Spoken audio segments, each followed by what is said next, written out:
Praise the Lord, dear Delight and Delight family. Welcome back to another Bible video. ఈరోజు మనం బైబిల్లోని ప్రతి పుస్తకంలో క్రీస్తు ఎలా ప్రత్యక్షమవుతాడో తెలుసుకుందాం. ఈ వీడియోలో క్రొత్త నిబంధనలోని మొదటి భాగాన్ని పరిశీలిద్దాం. ఆలస్యం చేయకుండా వీడియోను ప్రారంభిద్దాం. ఈ వీడియో మీకు నచ్చినట్లయితే ఒక లైక్ చేయండి. మీ ఒక్క లైక్ వల్ల ఈ వీడియో మరెందరో దేవుని తెలుసుకోవాలనుకునే వారికి చేరుతుంది. ఇంకా మా డిలైట్ అండ్ డిలైట్ ఛానల్ను సబ్స్క్రైబ్ చేసుకోకపోతే ఇప్పుడే సబ్స్క్రైబ్ చేసుకుని పక్కనే ఉన్న బెల్ ఐకాన్ను కూడా క్లిక్ చేయండి. ఈ వీడియో మీకు ఉపయోగకరంగా అనిపిస్తే మీ ఫ్రెండ్స్ మరియు ఫ్యామిలీ సభ్యులతో తప్పకుండా షేర్ చేయండి. Now without any delay let's start our video. మత్తయి సువార్త. యూదుల రాజు.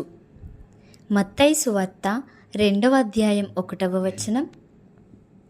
జకర్యా 9వ అధ్యాయం 9వ వచనం. మార్కు సువార్త. యెహోవా సేవకుడు. మార్కు సువార్త 10వ అధ్యాయం 45వ వచనం. యెషయా గ్రంథము 42వ అధ్యాయం 1వ వచనం, 52వ అధ్యాయం 1వ వచనం, 53వ అధ్యాయం 11వ వచనం. లూకా సువార్త. పరిపూర్ణమైన మనుష్య కుమారుడు. లూకా సువార్త 4వ అధ్యాయం 1 నుండి 13 వచనములు. జకర్యా 3వ అధ్యాయం 8వ వచనం, 6వ అధ్యాయం 12వ వచనం. యోహాను సువార్త. దేవుని కుమారుడు. యోహాను సువార్త 20వ అధ్యాయం 31వ వచనం. అపోస్తులుల కార్యములు. ఆరోహణమైన ప్రభువు. అపోస్తులుల కార్యములు 1వ అధ్యాయం 8, 9 వచనములు. రోమీలకు రాసిన పత్రిక. మన నీతి. రోమీలకు 3వ అధ్యాయం 22వ వచనం. కొరింథీయులకు రాసిన మొదటి పత్రిక. మృతులలో నుండి ప్రథమ ఫలము. మొదటి కొరింథీయులకు 15వ అధ్యాయం 20వ వచనం. కొరింథీయులకు రాసిన 2వ పత్రిక. మన కొరకు పాపముగా చెయ్యబడినవాడు. 2వ కొరింథీయులకు 5వ అధ్యాయం 21వ వచనం. గలతీయులకు రాసిన పత్రిక. ధర్మశాస్త్రం యొక్క అంతము. గలతీయులకు 3వ అధ్యాయం 10, 13 వచనములు. ఎఫెసీయులకు రాసిన పత్రిక. మన కవచము. ఎఫెసీయులకు 6వ అధ్యాయం 11 నుండి 18 వచనములు. ఫిలిప్పీయులకు రాసిన పత్రిక. ప్రతి అవసరాన్ని తీర్చువాడు. ఫిలిప్పీయులకు 4వ అధ్యాయం 19వ వచనం. కొలస్సీయులకు రాసిన పత్రిక. అన్నిటికంటే ప్రధానుడు. కొలస్సీయులకు 1వ అధ్యాయం 18వ వచనం. తెస్సలోనికైలకు రాసిన మొదటి పత్రిక. మన కొరకు తిరిగి రాబోయే ప్రభువు. మొదటి తెస్సలోనికైలకు 4వ అధ్యాయం 15 నుండి 18 వచనం. తెస్సలోనికైలకు రాసిన 2వ పత్రిక. లోకానికి తిరిగి వచ్చి తీర్పు తీర్చే న్యాయాధిపతి.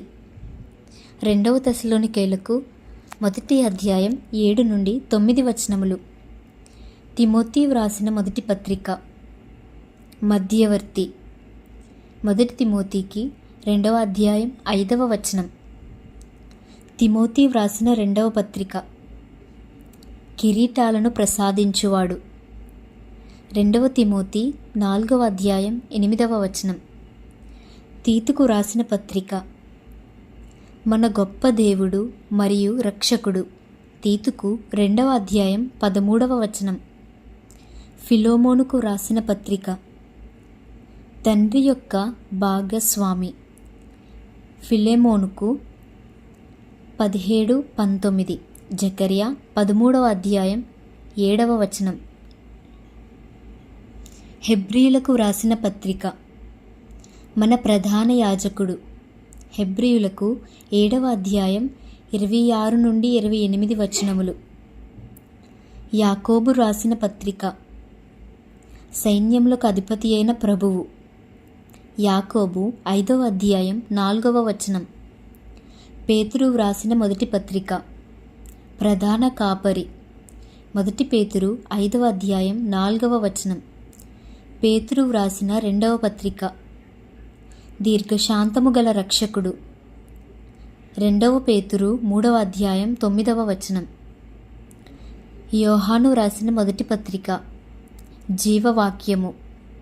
1 యోహాను 1వ అధ్యాయం 1వ వచనం. యోహాను రాసిన 2-3 పత్రికలు. సత్యానికి సాక్షాత్తర రూపం. యూదా వ్రాసిన పత్రిక. విశ్వాసుల భద్రతకు హామీ ఇచ్చువాడు. యూదా 24-25 వచనములు. ప్రకటన గ్రంథము. రాజులకు రాజు మరియు ప్రభువులకు ప్రభువు. ప్రకటన గ్రంథము 19వ అధ్యాయం 16వ వచనం. ఈ వీడియో మీకు ఆశీర్వాదకరంగా అనిపించి ఉంటే తప్పకుండా లైక్ చేయండి, షేర్ చేయండి, సబ్స్క్రైబ్ చేయండి. దేవుడు మిమ్మల్ని సమృద్ధిగా ఆశీర్వదించునుగాక. Thank you.